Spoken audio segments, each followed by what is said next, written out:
Par votre persévérance, vous sauverez vos âmes. Luc 21, 19. Celui qui aime sa vie la perdra, celui qui hait sa vie dans ce monde la conservera pour la vie éternelle. Jean 12, 25.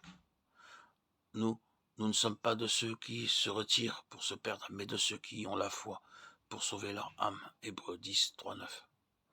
Parce que vous obtiendrez le salut de vos âmes, pour prix de votre foi. 1 Pierre 1, 9.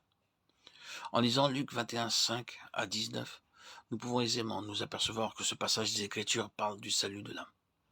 Par votre persévérance, vous sauverez vos âmes. D'habitude, chaque fois que la Bible parle de notre salut, elle insiste sur le fait de croire.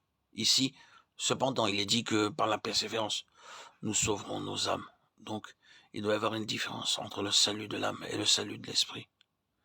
Si je me souviens exactement, l'évangile selon Jean mentionnait 35 fois que celui qui croit à la vie éternelle.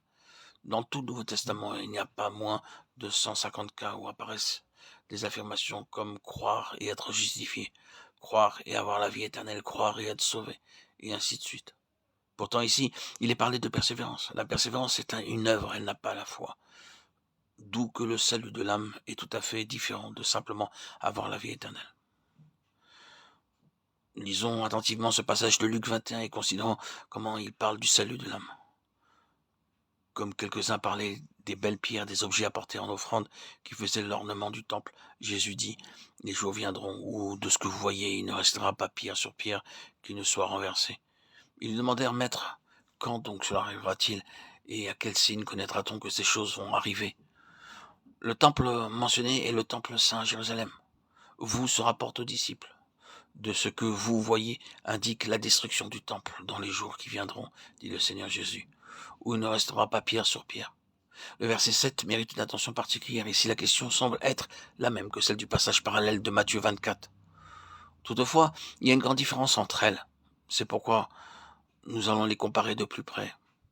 Il s'assit sur la montagne des Oliviers et les disciples vinrent en particulier lui poser cette question. Dis-nous quand cela arrivera-t-il et quel sera le signe de ton avènement et la fin du monde. Matthieu 24, 3. Matthieu ne parle pas seulement de la destruction de Jérusalem, mais aussi de l'avènement du Seigneur et de la fin du monde, alors que Luc s'occupe exclusivement de la destruction de Jérusalem. Dans le passage de Luc, les disciples demandent uniquement quand cela arrivera-t-il, c'est-à-dire quand aura lieu la destruction de Jérusalem et à quel signe connaîtra-t-on que ces choses vont arriver. Il n'y a pas un mot pour s'informer de l'avènement du Seigneur ou de la fin du monde. Rappelons les questions qui sont soulevées dans l'évangile de Matthieu. Quand cela arrivera-t-il? Quel sera le signe de ton avènement? Quel sera le signe de la fin du monde? D'autre part, dans l'évangile de Luc, les questions se portent sur un seul point. Quand cela arrivera-t-il? Et à quel signe connaîtra-t-on que ces choses vont arriver? Par conséquent, la question relatée dans Luc est la même que celle mentionnée dans Matthieu pour la première partie seulement. La destruction de Jérusalem eut lieu postérieurement en l'an 70. Ce que le Seigneur déclara quant à ceux qui ne resteraient pas pierre sur pierre. Il y a longtemps que cela s'est accompli. Jésus répondit, prenez garde que vous ne soyez séduits, car plusieurs viendront en mon nom, disant, c'est moi, et le temps approche. Ne les suivez pas, car quand vous entendrez parler de guerre et de soulèvement, ne soyez pas effrayés, car il faut que ces choses arrivent premièrement. Mais ce ne sera pas encore la fin. Luc 21, 8, 9. Ici, le Seigneur avertit ses disciples de prendre garde durant la période de la destruction de Jérusalem qui allait arriver bientôt. L'histoire de l'Église prouve qu'après l'ascension du Seigneur Jésus, plusieurs affirmèrent faussement être le Christ.